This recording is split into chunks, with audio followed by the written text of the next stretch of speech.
అంటే ముందు మనం పంచభూత బీజాక్షర చక్ర సాధన విశుద్ధి వరకు చేసి అక్కడి నుండి మళ్ళీ పంచతన్మాత్రలతో పంచతన్మాత్రలు ఉంది. ఈ పంచతన్మాత్రల్లో కూడా 3 రకాలుగా ఉంది సాధన.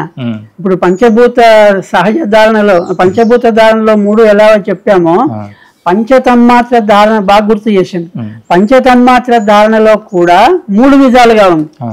ఎలాగా అంటే పంచతన్మాత్ర సాధనను సహజంగా చేయవచ్చు.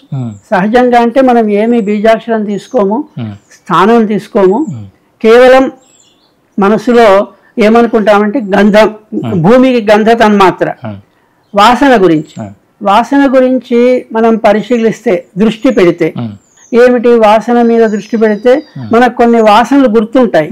ఇప్పుడు సహజంగా ఏదైనా మల్లెపూల వాసన వచ్చింది అనుకోండి, ఓహో ఇక్కడెక్కడో మల్లెపూలు వస్తున్నట్టున్నాయి, మల్లెపూలు ఉన్నట్టున్నాయి అంటాం. అంటే మల్లెపూల వాసన మీకు ఇంతకుముందు గుర్తు ఉన్నది కాబట్టి మీరు ఆ వాసనను గుర్తుపట్టగలుగుతున్నారు. అలాగే దుర్వాసన ఏదైనా వచ్చినా కూడా గుర్తుపడతారు. కనుక వాసనలను గుర్తు తెచ్చుకుంటే ఒక్కొక్కసారి ఒక్కొక్క రకమైన వాసన, లేదా బాహ్యంగా మనం గమనించి కూడా మీరు నిజంగా మీకు మల్లెపూల వాసన తెలియని వాళ్ళు ఆ మల్లెపూల తెప్పించుకొని మల్లెపూల దగ్గరికి వెళ్తే ఆ వాసన ఎలా ఉంటుందో తెలుస్తుంది స్వానుభవంలో, ప్రాక్టికల్గా. అప్పుడు మనం ఆ మల్లెపూల వాసనను కాసేపు ధారణ చేయొచ్చు, దుర్వాసనను కూడా ధారణ చేయొచ్చు. అంటే ధారణ కదా చేసేది, అక్కడ వాసన ఏం రాదు, కాకపోతే ఆ వాసనలో ఉన్న అనుభూతిని పొందుతాం లోపల. అట్లా కళ్ళు మూసుకొని కాసేపు 5 నిమిషాలు 10 నిమిషాలు ఇక్కడ బీజాక్షరము లేదు, మంత్రము లేదు, స్థానము లేదు, ముక్కు దగ్గర చూడాలి, చెవుల దగ్గరికి పోవాలనేది లేదు, కేవలం పంచతన్మాత్ర సహజ ధారణే, వాసనను మాత్రమే ధారణ చేయడం. అలాగే రుచిని ధారణ చేయడం. చాలా మంది రుచి ధారణ చేయడం తెలుసుంటారు, ఏమేమి తిన్నారో వాటి యొక్క రుచిని అనుభూతి తెచ్చుకొని మామిడి పండు రుచిని గుర్తు తెచ్చుకుంటే మామిడి పండు యొక్క స్వరూపము ఆ రుచి అంతా తెలుస్తుంది, తీపిదనం. అలాగే రుచి తన్మాత్ర. అలాగే స్పర్శ తన్మాత్ర, మనం శరీరాన్ని చలి వేడి ఆ అనుభూతిని మనం గుర్తు చేసుకోవడం. తర్వాత రూప తన్మాత్ర, రూపాలన్నింటినీ కూడా ఇక దానికి చెప్పనక్కర్లే, నా ప్రపంచమే నామరూపాత్మకం కనుక మీకు ఏ రూపం కావాలంటే ఆ రూపం మీరు ధారణ చేయొచ్చు, రూపధారణ అవుతుంది. అలాగే శబ్ద ధారణ, నామం అంటే శబ్దం, అనేక నామాలు మీకు వినిపిస్తూనే ఉంటాయి. ఇలాగా సహజంగా ఇవి సహజ ధారణతోనే మనం పంచతన్మాత్రాలని ధారణ చేయొచ్చు. అలా కానప్పుడు, అలా చేయలేకుండా ఉన్నప్పుడు, చేయగలిగే శక్తి లేనప్పుడు, లేదా ఇదే బాగుంది అనిపించిన వాళ్ళకి ఇదే చేయవచ్చు. ఇది ఒకవేళ ఇబ్బందికరంగా ఉంటే బీజాక్షర ధారణ, పంచతన్మాత్ర బీజాక్షర ధారణ. కేవలం లం అనుకుంటే ఉంటే వాసనల వాటంతలవే వస్తాయి, మనం ఏం ప్రయత్నం చేయక్కర్లే. లం అనే బీజాక్షరాన్ని స్మరిస్తే చాలు మీకు గంధ తన్మాత్రకి సంబంధించినవన్నీ వస్తాయి. అలాగే వం అనే బీజాక్షరం తీసుకుంటే నాలుక మీద ఆ బీజాక్షర ప్రభావం చేత రుచుల యొక్క అనుభూతి అంతా కూడా వస్తుంది. అట్లాగే రం రూప తన్మాత్ర, అలాగే యం వాయు తన్మాత్ర స్పర్శ తన్మాత్ర, ఆ తర్వాత శబ్ద తన్మాత్ర హం, బీజాక్షరాలతో చేయడం పంచతన్మాత్ర బీజాక్షర ధారణ. ఇక మూడవది ఏంటంటే పంచతన్మాత్ర బీజాక్షర స్థాన ధారణ. అంటే వాసన అనగానే మనం ముక్కు, అందరికీ తెలుసు వాసన ముక్కు నుండే వస్తుంది అనేది. అట్లా ముక్కు ఒక స్థానము, నాలుక పైన స్థానము, అలాగే కంటి చూపు దృష్టి ధారణ, తర్వాత శబ్దం అయితే చెవులు, వాయువు అయితే స్పర్శకు చర్మాన్ని తీసుకోవచ్చు, మామూలుగా ముక్కును కూడా తీసుకోవచ్చు. ముక్కు రంధ్రాల మీద కూడా మనం ధారణ చేస్తే వాయు ధారణ అవుతుంది, స్పర్శ ధారణ అవుతుంది. ఇలాగా పంచతన్మాత్ర ధారణలో కూడా ఈ 3 విధాలుగా ఉంది, సహజము, బీజాక్షరము, బీజాక్షర సహిత స్థానం. ఇలాగా పంచతన్మాత్ర ధారణ చేసి మీరు అన్నట్టు ఇందాక విశుద్ధి స్థానం చక్రం నుండి ఆజ్ఞా చక్రం వరకు చేరగలిగే యోగ్యత వస్తుంది. ఇప్పుడు ఇంకా ఆజ్ఞా చక్రంలో మనం ఇంకా పూర్తిగా అనుభవించలే, కేవలం అక్కడికి చేరుకున్నాం. చేరుకున్న తర్వాత ఆజ్ఞా చక్రంలో జరిగేది ఏమిటి, ఆజ్ఞాచక్రంలో ఏం జరుగుతుంటుంది అనేది తెలుసుకోవడం ముందు అవసరం. తర్వాత ప్రయాణం. ఇక్కడ మనకు ఒక ఇదే మజిలి, ఆజ్ఞాచక్రమే పెద్ద మజిలి. ఇప్పుడు మనం ఈ తిలకం ధరించేది ఆజ్ఞాచక్రంలోనే. తర్వాత నుదురు భాగం ఏం జరుగుతుంది ఆజ్ఞాచక్రంలో అంటే ఇక్కడ ఆకాశమే ఉంటుంది. ఆజ్ఞాచక్రం నుండి ఆకాశమే ప్రారంభం, శూన్యమే ప్రారంభం. ఆకాశం అంటే శూన్యం. ఆ ఆకాశంలో మనం బాహ్యంగా ఏవి చూస్తున్నామో, బాహ్యంగా అంటే సూర్యుడు, బాహ్యాకాశంలో మనం ఏం కనిపిస్తున్నాయి? మేఘాలు కనిపిస్తున్నాయి. ఆ తర్వాత సూర్యుడు కనిపిస్తాడు, చంద్రుడు కనిపిస్తాడు, నక్షత్రాలు కనిపిస్తాయి. ఇంతే కదా. పగలు రాత్రి అంటే వెలుగు చీకటి, ఇవి ఆకాశంలో కనిపించేది. అయితే ఇక్కడ మనం ఆజ్ఞాచక్రంలో కళ్ళు మూసుకొని దృష్టి పెడితే ఆజ్ఞాచక్రం ఎలాంటిదంటే ఫోకస్ లాంటిది, అంటే వెలుతురు లాంటిది. ఇప్పుడు సహజంగా దృష్టి పెట్టాలి అన్నామనుకోండి, ఏం చేస్తారంటే దృష్టి దేని మీద పెట్టాలి? మిగతా ప్రపంచంలోనేమో మిమ్మల్ని నేను చూడాలి అంటే మీ మీదనే దృష్టి పెట్టాలి, అయితే మీరు కనిపిస్తారు. అట్లాగే మిగతా వస్తువులన్నీ, ఇప్పుడు కెమెరాను చూడాలి, కెమెరా మీదనే దృష్టి పెట్టాలి. అలాగే ఏదైనా భోజనం చేయాలి, భోజనం మీదనే దృష్టి పెట్టాలి.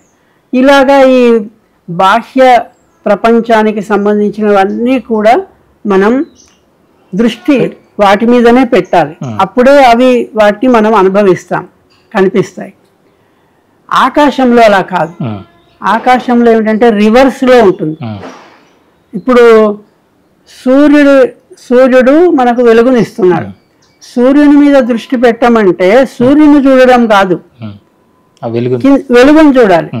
ఇప్పుడు ఈ వెలుగును చూడాలి. చంద్రుని మీద దృష్టి పెట్టమంటే చంద్రుడి యొక్క కాంతిని, వెన్నెలను మనం అనుభవించాలి. అలాగే నక్షత్రాలు కూడా అంతే. వాటి యొక్క అంటే ఏమంటారు, కాంతిని మాత్రమే, వాటి పరావర్తనాన్ని. సూర్యుని చూసుకుంటే కూర్చున్నాం అనుకోండి పగలంతా, పనులన్నీ జరగవు. ఆజ్ఞాచక్రం కూడా అంతే. చాలా వరకు ఏం చేస్తున్నారంటే ఆజ్ఞాచక్రం మీద దృష్టి, ఆజ్ఞాచక్రం మీద దృష్టి అని ఆజ్ఞాచక్రం మీద దృష్టి పెడుతున్నారు. ఆజ్ఞాచక్రం మీద దృష్టి పెడితే ఏమీ ప్రయోజనం ఉండదు. అంటే తలనొప్పి వస్తుంది, లేకపోతే ఇక్కడ లాగుతాయి, కనుబొమ్మల మధ్య లాగడము, అలాంటివి జరుగుతాయి. చీకటి ఉంది, చీకట్లో మనం ఏదైనా వస్తువును చూడాలంటే టార్చ్ లైట్ తీసుకుంటాం. ఏది ఫోన్లో టార్చ్ లైట్ పట్టుకుంటాం. టార్చ్ లైట్ మనం పట్టుకుంటాము, వస్తువు ఎదురుగా ఉంటుంది. అయితే ఈ లైటు ఆ వస్తువు మీద పడితే ఆ వస్తువు మనకు కనిపిస్తుంది. అంటే దీన్ని పరావర్తనం, కాంతి పరావర్తనం అంటారు. ఇప్పుడు ఈ టార్చ్ మనకేసుకున్నాం అనుకోండి, వస్తువు కనపడదు, మనకు పరిశ్రమ పెరుగుతుంది. ఈ టార్చ్ పట్టుకోవాలి, ఈ కాంతి మనం భరించాలి కదా. ఇప్పుడు టార్చ్ యొక్క ఉపయోగం ఏమిటంటే బయట వస్తువులను కనిపింపజేసే శక్తి టార్చ్లో ఉంది. ఆజ్ఞాచక్రం కూడా అంతే. ఆజ్ఞాచక్రంలో సమస్త మన శరీరానికి సంబంధించిన కాంతిని ప్రసరింపజేసే, ఒక శరీరమే కాదు, సమస్త భూమండలానికి, సమస్త లోకాలకు సంబంధించిన కనిపించజేయగలిగే శక్తి ఆజ్ఞాచక్రానికి ఉంది. కానీ ఆజ్ఞాచక్రాన్ని చూస్తే ప్రయోజనం ఉండదు. సూర్యుడు లోకాలన్నీ వెలిగిస్తున్నాడు కదా అని మనం ప్రాతకాలంలో సూర్యుడు ఉదయించేటప్పుడు చూడగలం కానీ, లేదా సూర్యుడు అస్తమించేటప్పుడు నేరుగా చూడగలం కానీ, తర్వాత ఆయన కాంతి పెరుగుతున్న కొద్దీ, ప్రకాశం పెరుగుతున్న కొద్దీ మనం సూర్యుడిని చూడలేం. అదే మాదిరిగా ఆజ్ఞాచక్రాన్ని కూడా మనం కేవలం ఆ కాంతిని అనుభవించాలి తప్ప ఆజ్ఞాచక్రాన్ని చూస్తే ప్రయోజనం ఉండదు. ఇక ఆకాశంలో ప్రయాణం కదా. ఇప్పుడు ఆజ్ఞాచక్రంలో రోజు ఏం జరుగుతుంది అంటే మనం మనస్సు అంటున్నాం, ఆలోచనలు అంటున్నాం, కల్పనలు అంటున్నాం, దృష్టి అంటున్నాం. ఇవన్నీ ఆజ్ఞాచక్రము ద్వారానే జరుగుతాయి. అంటే కనురెప్పపాటు నుండి సమస్త పనులు అన్నీ కూడా పాండిత్యము, శాస్త్రము, ప్రవచనము, ఇప్పుడు మాటలు, ఇవన్నీ కూడా ఆజ్ఞాచక్రం ప్రమేయం లేకుండా జరిగే అవకాశం లేదు. అందుకే మీరు బాగా చూస్తే మనకు సహజంగా లోకంలో బాగా ఆలోచించారనుకోండి తలనొప్పి లేస్తుంది. బాగా ఆలోచిస్తే తలనొప్పి లేవడం ఏమిటి? ఆలోచనలకు తలనొప్పికి సంబంధం ఏమిటి అంటే ఆజ్ఞాచక్రము ద్వారా ఆలోచిస్తున్నాం కాబట్టి, ఆజ్ఞాచక్రము నుండే ఆలోచనలు జరుగుతాయి కాబట్టి అక్కడ మనకు నొప్పి రావడానికి అవకాశం ఉంది. మళ్ళీ ఇక్కడ జాండుబాము అవి రాసుకోవడము చేస్తే తగ్గుతుంది. తర్వాత జ్వరం వచ్చిన వాళ్ళకు కూడా, బాగా టెంపరేచర్ పెరిగిన వాళ్ళకు కూడా ఈ నుదురును పరిశీలించి వాళ్ళు మిగతా ట్రీట్మెంట్ చేస్తారు, జ్వరాన్ని గుర్తుపడతారు. అంటే ఇక్కడ మొదలు వేడవుతుంది. శరీరంలో ఏ మార్పు జరిగినా కూడా ఆజ్ఞాచక్రం యొక్క కదలికలు ప్రేరణ ఉంటుంది. అంటే అర్థం ఏమిటి? మొత్తం మన శరీరానికే మొదలు తీసుకుందాం. శరీరానికి సంబంధించినంతా కూడా ఆజ్ఞాచక్రం యొక్క ప్రమేయంతో జరుగుతుంది కాబట్టి ఆజ్ఞాచక్రమే అన్నింటికీ మూల స్థానం. ఆజ్ఞాచక్రం యొక్క ప్రమేయం లేకుండా ఏది జరగడానికి వీల్లేదు. కనుక ఆజ్ఞాచక్రాన్ని ఏం చేయాలి మరి కదా? ఆజ్ఞాచక్రం బాగానే ఉంది, కాపాడుకోవాలి ఆజ్ఞాచక్రాన్ని. ఎలా కాపాడుతావు అంటే ఆజ్ఞాచక్రాన్నే చూస్తూ ఉంటే ప్రయోజనం లేదు. ఆజ్ఞాచక్రాన్ని చూడకుండా ఆజ్ఞాచక్రం యొక్క కాంతిని మనం ధారణ చేయగలగాలి. అది ఎలా సాధ్యమవుతుంది అంటే దానికి ఏం చెప్పారంటే సూర్యుడినే చెప్పారు. నువ్వు బయట చంద్రకాంతి నీకు ఎప్పుడు దొరకదు. ఎప్పుడో రాత్రిపూట వెన్నెల, అది కూడా పౌర్ణమి నాడు వస్తుంది కానీ రోజు ఉండదు కదా. రోజు పాడ్యమి నాడు కొంచెమే ఉంటుంది, చీకటే ఉంటుంది. అది చవితి, పంచమి, దశమి వస్తే కానీ వెలుతురు కనిపిస్తుంది. అందుకని ఏం చేసే నక్షత్రాలు ఇంకా కనపడవు. అమావాస్య నాడు ఎప్పుడో చిన్న చీకటి ఉంటే కనిపిస్తాయి. సూర్యుడు నీకు రోజు కనిపిస్తాడు కనుక సూర్యుని వెలుగును ధారణ చేస్తూ ఉంటే ఆజ్ఞాచక్రంలో వెలుగును ధారణ చేసే శక్తి వస్తుంది. ఆజ్ఞాచక్రంలో వెలుగును ధారణ చేయాలి. వెలుగును ధారణ చేయాలంటే నీకు ఎక్కడ దొరుకుతుంది వెలుగు? ఎగ్జాంపుల్, ఇప్పుడు భూమి అంటే భూమి బయట ఉంది, నీరు ఉంది, గాలి ఉంది, తెలుస్తుంది. మరి ఆజ్ఞాచక్రం యొక్క వెలుగును అనుభవించాలి అంటే నువ్వు రోజు సూర్యుని వెలుగును ధారణ చేస్తూ, సూర్యుడిని కాకుండా. అందుకే గాయత్రి మంత్రం చెప్పారు కదా, 8 ఏళ్ళు రాగానే ఉపనయనం చేసి గాయత్రి మంత్రాన్ని జపం చేయమని. గాయత్రి మంత్రం యొక్క అర్థం ఏమిటంటే సూర్యుడి తేజస్సును ఉపాసిస్తున్నాము, ఆ తేజస్సు ద్వారా మా బుద్ధి వృత్తులను ప్రేరేపించుగాక. ఆ తేజస్సు వల్ల మన బుద్ధి వృత్తులు ప్రేరేపించాలి. సూర్యుడు కాదు, సూర్యుడి తేజస్సు. సూర్యుని కిరణాలు కూడా కావు, కిరణాలు కూడా కొన్ని కనిపిస్తుంటాయి కానీ కిరణాల వల్ల వచ్చే కాంతి, వెలుతురు, ప్రకాశం ఇవన్నీ కూడా మనం బాగా అభ్యాసం చేయాలి. అయితే ఇప్పుడు సూర్యుని చూడాలంటే ఏం చేయాలి మనం అంటే సూర్యుని ఇప్పుడు మనం పగలు ఈ 12 సమయంలో సూర్యుని చూడలేము. 12 గంటలకి ఆ వెలుగును చూసి ఆ వెలుగు యొక్క ఆ కాంతిని కొంచెం ఇప్పుడు మనకు చూడమనగానే చెట్లు ఇవి కనిపిస్తుంటాయి, ఎదురుగా ఏ వస్తువు ఉంటే అది కనిపిస్తుంది. వెలుగుని మీద దృష్టి పెట్టడం కొద్దిగా కష్టం అన్నమాట. అందుకని వెలుగు మీద ఎంత దృష్టి ధారణ చేస్తే అది అభ్యాసం మీదనే వస్తుంది. చెప్పడం సులభమే కానీ అందుకని పైకి చూస్తారు అనుకుంటా, శూన్యంలో చూసినట్టుగా. అంటే ఎన్ని మధ్యలో ఈ చెట్లు పైకి కూడా పూర్తిగా చూడడానికి లేదు, కొంచెం ఆకాశం వైపుగా. అదే పగటి ఆకాశం కూడా మొత్తం ఇట్లా కాకుండా ఒక యాంగిల్లో, అంటే మనకు కేవలం ఆకాశాన్ని కనిపించే యాంగిల్లో చూస్తే అప్పుడు ఈ వస్తువులు కనపడవు, సూర్యుడు కనపడడు, వెలుగు కనిపిస్తుంది. కరెక్ట్. ఆ వెలుగును పట్టుకోవాలి. ఈ వెలుగును నువ్వు ఎంత ప్రాక్టీస్ చేస్తే ఆజ్ఞాచక్రం అంతా వెలుగు దానంతలో అదే పెరుగుతుంది. ధారణలో ఇంకొక విచిత్రం ఏముందంటే, అంటే సందర్భం వచ్చింది కాబట్టి ధారణలో ఉన్న శక్తి. ఇప్పుడు మనం కొన్ని ఎలా ఉంటాయంటే చూస్తే చాలు. పూర్వకాల మన పెద్దలు ఏం చేశారంటే గద్దించే వాళ్ళు గారు, కోప్పడే వాళ్ళు గారు. వాళ్ళు సంతోషం వచ్చినా చూపుతోటే, తర్వాత కోపం వచ్చినా కూడా చూపుతోటే. అవో తాతగారు కళ్ళ చూస్తున్నారు, మనం జాగ్రత్తగా ఉండాలి అని. అంటే కేవలం అదే ధారణ, అంటే దృష్టి వల్లనే ప్రపంచాన్ని అంతా నడిపించారు, కుటుంబాన్ని అంతా.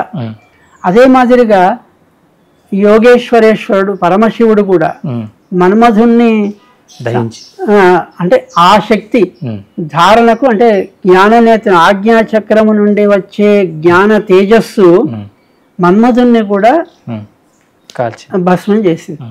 అంటే ధారణకు అంత శక్తి ఉంది. కొందరి పెద్ద పెద్ద యోగులు మహాత్ములను మనం నేరుగా చూడలేం, వాళ్ళ కంటిలోని తేజస్సు మనల్ని చూడనివ్వదు. ఇంకా ఏం చేశారంటే దేవతలు మహర్షులు కూడా కేవలం చూపు వల్లనే, స్పర్శతోటే వాళ్ళు సృష్టించారు. ఇది ప్రాణులను కూడా సృష్టించారు. ఇప్పటికి కూడా చేపలు, తర్వాత నెమళ్ళు స్పర్శ ద్వారానే వాటికి సంభోగము, తర్వాత అవి జరుగుతాయి, గర్భం వచ్చి పిల్లలు వచ్చేస్తారు. అట్లాగా అంత శక్తి ధారణకు ఉంది. అదే మాదిరిగా ఇప్పుడు ఈ ఆజ్ఞాచక్రానికి ఉన్న 2 ద్వారాలు ఇవే, కండ్లే. ఇప్పుడు వెలుగు నీకు ఎలా పోతుంది లోపలికి? మిగతా అవయవాలతో పని లేదు. చెవుల ద్వారా పోదు, ముక్కు ద్వారా పోదు, కాళ్ళు చేతుల ద్వారా పోదు. నీవు ఆకాశంలో ఇందాక చెప్పినట్టు ఆ వెలుగు లోపలికి కేవలం కళ్ళ ద్వారానే వెళ్తుంది. ఆజ్ఞాచక్రానికి ద్వారాలు ఏవంటే కళ్ళు. అందుకే కళ్ళు చాలా ముఖ్యమైనవి. ఇప్పుడు కళ్ళు మూసుకొని చేయడానికి లేదు. మొదలు ఈ బాహ్య వెలుగు మీకు బాగా అభ్యాసం అయిన తర్వాత ఒక 40 రోజులు, 40 అని ఎందుకు చెప్తున్నామంటే దీనికి ఒక మండలము అనే దానికి ప్రాధాన్యత ఉంది. అంటే ఒక శుక్లము రజము కలిసిన తర్వాత అండంగా మారడానికి 40 రోజులు పడుతుంది. అండము పిండంగా మారడానికి 40 రోజులు పడుతుంది. అసలు ఈ 9 మాసాలు అన్నదంతా 40 లెక్క. 40 లెక్క చేసి అవి 9 మాసాలు అయింది, 9 మాసాలు అయింది. 40 రోజులకి ఒక ప్రకృతిలో మార్పు. ఈ కాలం కూడా ఋతువు మార్పులు కూడా 2 మండలాలకు మార్పు, కాలం మారుతుంది. అదే విధంగా ఇక్కడ కూడా ఒక 40 రోజులు మనం ప్రాక్టీస్ చేస్తే బాహ్య వెలుగును మనం ధారణ చేయగలిగితే, ఆ తర్వాత కళ్ళు మూసుకున్న తర్వాత మనకు ఆ ధారణే, ఇంతకుముందు మనం చేసిన వెలుగు మన లోపల కనిపిస్తుంది. ఆ లోపల వెలుగు ఆజ్ఞాచక్రమే. లోపల వెలుగు అంటే ఏది అంటే ఆజ్ఞాచక్రమే అవుతుంది. అప్పుడు ఆజ్ఞాచక్రంలో వెలుగు కనిపించిన తర్వాత ఇక్కడ వెలుగులోనే ప్రయాణం. మొదలే ఆకాశం, ఆకాశంలో వెలుగు, వెలుగులో ఆకాశంలో ప్రయాణం చేయాలి. అంటే ఇక్కడ ఎవరు చేయాలి ప్రయాణం అంటే వెలుగే చేయాలి. అక్కడ ఎవరు అంటే దృష్టి స్థానము చెప్పడానికి లేదు. బాగా వెలుగు ఉందనుకోండి, చాలా గొప్ప వెలుగులో ఏ వస్తువు కూడా కనిపించదు, బాగా మెరుస్తుంది, ఆకాశం మెరుస్తుంది అనుకోండి, అప్పుడు కనిపించవు. ఎక్కువ చిమ్మ చీకట్లో కూడా వస్తువులు కనిపించవు, మనుషులు కనిపించరు. అదే మాదిరిగా ఇక్కడ కూడా అక్కడ స్థానం కానీ దృష్టి కానీ ఏమీ ఉండదు. ఆ వెలుగే తీసుకెళ్ళాలి. ఎలా తీసుకెళ్తుందంటే ఇప్పుడు సూర్యాకాశము ఇదంతా, ఇప్పుడు పగలంతా సూర్యాకాశం. సూర్యాకాశం పోయిన తర్వాత ఏమవుతుందంటే రెండో మజిలీ, మీరు మజిలీ అన్నారు. ఈ సూర్యాకాశం అంతా కూడా శరీరానికి సంబంధించింది, దేహానికి సంబంధించింది. ఇక చంద్రాకాశం వస్తుంది. సాయంత్రం రాత్రి చీకటైన సూర్యాస్తమయం అయిందంటే అప్పుడు చంద్రోదయం. ఆ చంద్రుడు ఆ రోజు పాడ్యమా, విధియనా, తదియనా, తదియ చంద్రుడా, చవితి చంద్రుడా తెలుస్తుంది. చంద్రుడి యొక్క ఆకాశం వస్తుంది. ఆ చంద్రాకాశంలో ఏం జరుగుద్దంటే మనస్సు యొక్క ప్రమేయం ఉంటుంది. ఆ చంద్రాకాశంలో మనస్సు ఏ విధంగా పనిచేస్తుంది అనేది చంద్రుడి ద్వారా తెలుస్తుంది. ఎలాగా అంటే చంద్రుడికి కూడా పాడ్యమి అమావాస్య తెల్లవారి నుండి పౌర్ణమి వరకు మెల్లమెల్లగా పెరుగుతాడు. ఒక్కొక్క స్టెప్ పౌర్ణమికి పూర్ణ చంద్రుడు అవుతాడు. మళ్ళా పౌర్ణమి తెల్లవారు నుండి క్రమక్రమంగా తగ్గుతూ తగ్గుతూ అమావాస్యకు వచ్చేసరికి పూర్తిగా కనపడకుండా పోతాడు. వీటినే 15 రోజులు శుక్లపక్షం, 15 రోజులు కృష్ణపక్షం అన్నారు.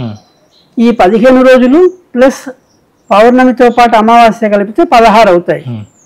ఈ 16 చంద్రకళలు. ఈ చంద్రకళలే మన మనస్సుకు కూడా ఉన్నాయి. 16 రకాలైన మనస్సు పనిచేస్తుంది, 16 రకాలుగా పనిచేస్తుంది మనస్సు. మనం ఆలోచనలనే అంటాం కదా, ఆలోచనలే కాకుండా పాడ్యమి అన్నాం కదా, పాడ్యమి స్ఫురణతో మొదలవుతుంది. నీకు పాడ్యమి నాడు చంద్రుడు ఏమాత్రం కనబడడు, దాన్ని అందుకే స్ఫురణ అన్నారు. మనస్సు కేవలం ఒక రేఖా మాత్రం కూడా కాదు, ఒక ఒక అట్లా ఒక భావం అలా వచ్చిపోయినట్టుగా అవుతుంది. అది మొదలు ఏది మన ఇవన్నీ కార్యక్రమాలు చేయడానికి, మన మనస్సు పెరగడానికి. అక్కడి నుంచి మొదలై చివరికి ఇక్కడ పౌర్ణమి నాడు ఆ మనస్సు పూర్తిగా అంటే నిండిపోతుంది. అంటే ఆ పనిలో ఏ పని చేయాలనుకున్నామో ఈ మధ్యలో భావము, ఆలోచన, నిర్ధారణ ఇవన్నీ ఉన్నాయి, 16 ఉన్నాయి.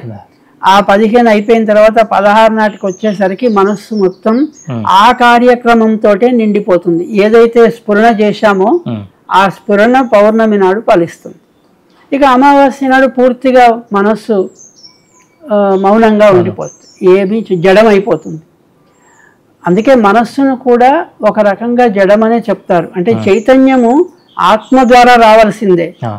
మనస్సు ఆత్మ ప్రకాశం చేత వెలుగుతుంది, కానీ ఇప్పుడు సూర్యుడి ప్రకాశం చేత చంద్రుడు ఏ విధంగా ఈ 16 కళలు మనకు కనిపిస్తున్నాయో ఆత్మ ప్రకాశం చేతనే ఈ మనస్సు 16 రకాల విధాలుగా పనిచేస్తుంది. ఈ చంద్రాకాశం తర్వాత నక్షత్రాకాశం ఉంది. నక్షత్రాలు కూడా అంతే. నక్షత్రాలు ఏమని చెప్తారంటే, ఈ నక్షత్రాలు ఎన్ని ఉన్నాయంటే చాలామంది పిల్లలను ప్రశ్నిస్తుంటారు, ఆకాశంలో నక్షత్రాలు ఎన్ని ఉన్నాయో లెక్క పెట్టాలని. అంటే అది ఎవరి తరము కాదు. అదే మాదిరిగా సృష్టిలో పరమాత్మ స్వరూపమైన ఆత్మలు, అంతరాత్మలు కూడా అన్నీ ఉన్నాయని, ఆ మాదిరిగా అన్నీ ఉన్నాయని. అంటే అర్థం ఏమిటి, మన లోపల ప్రతి ప్రాణిలో అంతరాత్మ ఉంది. ఏ విధంగా ఉందంటే నక్షత్ర రూపంలో ఉంది. నక్షత్రం అన్నా ఇంకా కనిపిస్తుంది కంటికి, ఇది కనబడకుండా అట్లా మినుకుమని ఆ నక్షత్ర స్వరూపంలో ఉంది. అయితే నక్షత్రాకాశం ఎంతసేపు ఉంటుంది? ఒక రోజే ఉంటుంది, 1 రోజు 2 రోజులే ఉంటుంది. తర్వాత మనం మొత్తం నక్షత్రాలను చూడలేం. చంద్రుడు లేకుండా ఉండాలి. చంద్రుడు లేనప్పుడు మాత్రమే నక్షత్రాలు మనకు బాగా ప్రకాశంగా కనిపిస్తాయి. ఇంకా ఏం చెప్తారంటే చంద్ర ప్రకాశం చేతనే నక్షత్రాలు వెలుగుతున్నాయని చెప్తారు జ్యోతిష్ శాస్త్రంలో అయితే. ఇక ఖగోళం ప్రకారం అయితే నక్షత్రాలు స్వయం ప్రకాశకాలు, అవి చంద్రుడి ప్రమేయం ఉండదని చెప్తారు. సరే, ఏది ఏమైనా ఇదేమో భచక్రానికి సంబంధించిన అంశం, ఇదేమో మొత్తం సృష్టికి సంబంధించిన అంశం. కనుక నక్షత్రాల వెలుగును కూడా మనం భాష్యంలో అనుభవంలోకి తెచ్చుకోగలిగితే ఈ ప్రయాణం సాగుతుంది. అంటే బాహ్యాకాశాలకు ముడిపడి ఉంది. ఏది ఆజ్ఞాచక్రం నుండి సహస్రారం వరకు వెళ్ళే మార్గం అంతా కూడా పంచాకాశ ధారణ అంటారు. ఈ పంచాకాశ ధారణ అంతా కూడా బాహ్య సూర్యాకాశము, చంద్రాకాశము, తారాకాశము వీటికి ముడిపడి ఉంది. తారాకాశం తర్వాత పరాకాశం అంటే తేజోమయ ఆకాశం, దాని తర్వాత కానీ దహరాకాశం, హృదయాకాశానికి వస్తాం. ఇప్పుడు ఆత్మ పుట్టింది ఎక్కడ అంటే బ్రహ్మరంధ్రంలో, ఇక్కడ అదే సహస్రారము బ్రహ్మరంధ్రం. ఇక్కడ ఏముందంటే దీని పైన ఈ వెంట్రుకలకు తగులుకొనే పరమాత్మ ఉంది. అంటే ఇది పరమాత్మ స్థానమే, ఆత్మ పుట్టిన స్థానమే. ఆత్మ పుట్టిన స్థానం ఏమైందంటే ఇక్కడ దీనికి పెద్ద గ్యాప్ లేదుగా. ఈ శరీరంకు పైన తగులుకొనే పరమాత్మ ఉంది. అంటే సర్వాంతర్యామి అంతటా నిండి ఉన్నాడు కదా. ఇప్పుడు ఈ శరీరాన్ని వదిలేస్తే ఇక్కడ ఎడ్జ్లో ఉన్నది ఎవరంటే, ఈ తల మీద ఉన్నది ఎవరంటే పరమాత్మనే. కనుక అది పరాకాశమైంది. అత్యంత అంటే తేజస్సు, ఆ పరమాత్మ యొక్క ప్రకాశం భరించలేనంత తేజస్సు ఏం చేస్తుందంటే ఆత్మకు పంపిస్తుంది, అంతరాత్మకు వస్తుంది ఆ తేజస్సు. ఆ పరమాత్మ యొక్క ప్రకాశమే అంతరాత్మగా మన లోపల ప్రకాశిస్తూ ఉంది. ఆ పరమాత్మ ప్రకాశాన్ని అంతరాత్మకు చేర్చే వరకు మన ప్రయత్నం చాలా స్వల్పంగా ఉంటుంది. సముద్రంలోనైనా ఇంకా ఈదడం ఉంది, ఆకాశంలో ఈదరాదు కదా. పక్షుల్లాగా రెక్కలు కొట్టడానికి లేదు, కేవలం అట్లా గాలిలో వెళ్ళిపోవాల్సిందే. దేవతలు అప్పుడప్పుడు చూపిస్తారు కదా సినిమాలలో వాటిలలో, వాళ్ళు అట్లా వెళ్తూనే ఉంటారు. ఏమి రెక్కలు కాళ్ళు చేతులు కదిల్చినట్టు ఏమి ఉండదు, వాళ్ళు అలా స్క్రీన్ మీద బొమ్మ పోయినట్టు పోతుంటారు. అదే మాదిరిగా ఆజ్ఞాచక్రం నుంచి సహస్రారం దాకా ప్రయాణం అనేది చాలా గగనమైంది. గహన ప్రయాణం గగనమైంది, గగనమైన ప్రయాణం. కనుక ఆజ్ఞాచక్రంలో బాగా మనం పట్టు సాధించాలి. ముందు ఆజ్ఞాచక్రంలో నిలబడగలిగే పట్టు సాధించాలి. ఆకాశంలో వెళ్తున్నాం. ఇప్పుడు సాధన వల్ల ఏ మాత్రం ఆయాసం కావద్దు. మొట్టమొదటి విషయం సాధనలు వదులుతూ ఉండాలి. ఇప్పుడు మనం ఇక్కడ దాకా వచ్చామంటే ఇవన్నీ వదిలేసాం. మిగతా 5 చక్రాలు పోయినాయి, 5 బీజాక్షరాలు పోయినాయి, పంచతన్మాత్రలు పోయినాయి, పంచభూత తత్వాలు పోయినాయి కదా. ఇప్పుడు ఇక్కడికి వచ్చామంటే ఇవన్నిటిని వదిలేసాం కదా. అంటే సాధనలు కూడా వదలగలగాలి. ఇవి పట్టుకుంటామంటే నేను ఆజ్ఞాచక్రంలో ఉంటాను, ఈ పంచభూతాలు పట్టుకుంటానంటే నువ్వు ఫ్లైట్ ఎక్కలేవు. నా కారు నాకు ఉండాలి. ఎయిర్పోర్ట్కి పోయినాక మన కారు వదిలేసేయాలి, అయితేనే ఫ్లైట్లోకి వెళ్ళడానికి వస్తుంది. నేను కారు కూడా తెచ్చుకుంటానంటే కుదరదు కదా. అందువల్ల సాధన విషయంలో బాగా గుర్తుపెట్టుకోవాల్సింది ఏమిటంటే, ఒక స్టెప్ సాధన పెరుగుతున్న కొద్దీ ఈ కింది సాధనలు వాటంతలు అవే పోతాయి. కానీ ఒక ఏమంటారు, మూఢనమ్మకం, మూఢభక్తి అంటాం, వాటి ద్వారా వచ్చినవి ఏదైనా పోతాయేమో ఫలితాలు అని భ్రమతో. ఇప్పుడు స్కూల్ విద్యార్థులు పాఠ్యాంశాలు చదువుతున్నప్పుడు 2వ తరగతికి వచ్చిన తర్వాత 1వ తరగతి వదిలేస్తారు. వదిలితేనే 2వ తరగతిలో ప్రవేశం ఉంటుంది. కానీ వీళ్ళకి ఏం సందేహం అంటే, నేను 2వ తరగతికి వచ్చిన, నేను పై స్థాయికి వెళ్ళినానని ఏమి గుర్తు, వెళ్ళానో లేదో, మరి వెళ్ళకపోతే ఇది పోతుంది అది పోతుంది కదా, ఇలాంటి అన్ని సందేహాలు వస్తుంటాయి. అందుకే అనుభవజ్ఞులైన మార్గదర్శకులు అవసరం. ఏ మార్గదర్శకుడైనా ఆజ్ఞాచక్రం వరకు తీసుకెళ్తారు, సహస్రారం వరకు కూడా అతి కష్టం మీద తీసుకెళ్ళవచ్చు. కానీ అంతరాత్మలో పొందే ఆ పరాకాశం నుండి దహరాకాశం వరకు చేరే ఈ ప్రయాణం ఏదైతుందో అప్పుడు శరీరం అంతా కూడా తేజోమయం అవుతుంది. అక్కడ నీ ఒక్కడివే ఉంటావు. నిన్ను గుర్తుపట్టి నిన్ను ప్రయాణం చేయించగలిగే శక్తి ఇంకోరికి ఉండదు. తుకారాం ఒక్కడే ఆయన పుష్పక విమానంలో కూర్చోగలిగాడు, కానీ భార్య అయినా కూడా వెంబడి పెట్టుకపోరాలేదు. అంటే అక్కడ అవకాశం లేదు, ఉండదు. ఎవరి స్వానుభవం అక్కడ వాళ్ళే అనుభవిస్తారు. వాళ్ళకు కూడా 2 ఉండవు, అనుభవం ఒక్కటే ఉంటుంది. అనుభవిస్తున్నానని చెప్పడానికి కూడా లేదు. ఇప్పుడు చాలా మంది అడుగుతారు, ఇప్పుడు ఏది ఇలాంటి వాళ్ళను, ఇప్పుడు ధారణా మార్గంలో మీరు చెప్తున్నారు కదా, మరి ఇంతకు మీకు సిద్ధయిందా, ధారణా యోగం సిద్ధించిందా అని అడిగితే చెప్పడానికి రాదు, చెప్పలేము. సిద్ధించింది అంటే అవును సిద్ధించింది అంటాం, అనకపోతే అబద్ధం చెప్పిన వాళ్ళం అవుతాం.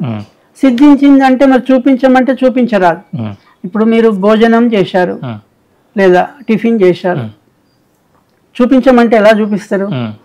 అంటే స్కాన్ చేసి అది అదేముంది చూడాలి. నిద్ర అంతే, రాత్రిపూట నిద్రపోయారు, గాఢ నిద్ర పట్టింది అని చెప్తారు, కానీ ఎలా ఉందో చూపించు అంటే చూపించడానికి లేదు. అదే మాదిరిగా మాకు స్వాత్మానందం లభించింది, ధారణా మార్గం సిద్ధించింది, కానీ చూపించలేదు. ఎంత మీడియా వాళ్ళు అడిగినా, ఏ డాక్టర్ని అడిగినా కూడా చెప్పలేదు. చిత్తాకాశం ఘటాకాశం అంటారు కదా గురుజీ. ఘటాకాశం మఠాకాశం అని. ఇది ఆకాశం అంటే అవగాహన కోసం. ఆకాశం అంటే మనకేమి మొద్దు గుర్తు అంటే పైన ఉన్న అదే ఆకాశం అనే నీలాకాశం అనే భావన. ఇప్పుడు ఇక్కడ ఇందాక చెప్పింది అదే, మన మధ్యలో కూడా ఆకాశం ఉంది. శూన్యం ఎక్కడైతే ఎక్కడ అవకాశం ఉంటుందో ఆకాశం. నీకు ఒక గ్లాసు, ఒక బిందె తీసుకుందాం, ఆ బిందెలో నీళ్లు లేనప్పుడు ఆకాశం ఉంది, నీళ్లు పోసావా ఆకాశం లేదు. అదే ఘటం, కుండ. కుండలో శూన్యం ఉన్నప్పుడు ఆకాశం కుండలో కూడా ఉంది. నీళ్లు పోసావో, నీళ్లు నింపేశారనుకోండి, అప్పుడు ఆకాశం లేదు, ఘటాకాశం నిండిపోయింది. ఇప్పుడు మఠాకాశం అంటే ఇది ఇప్పుడు మందిరం, మఠం. దీని మొత్తం లోపల ఇదంతా కూడా ఆకాశం ఉంది. ఇప్పుడు ఇందులో మొత్తం మనము ఏదైనా నింపామనుకోండి, చుట్టూ పరదాలు కట్టేసి గోడ కట్టేసి ఇందులో అన్ని సామాగ్రి నింపామనుకోండి మఠాకర్షం అయిపోయింది లేదు. అట్లా శరీరం కూడా ఈ ఆకాశము ఈ ఆకాశంలో కావాలి, లీనమైపోవాలి. ఇక్కడ ఉన్న చిన్న ఆకాశం ఉంది, ఇది పెద్ద ఆకాశం ఉంది. ఈ చిన్న ఆకాశం పెద్ద ఆకాశంలోకి వెళ్తే అప్పుడు ఘటాకాశం మఠాకాశం లాగా అవుతుంది. వెలుగే ప్రయాణం చేస్తున్నదని, వెలుగు ద్వారా వెలుగులో ప్రయాణం చేస్తున్నాం.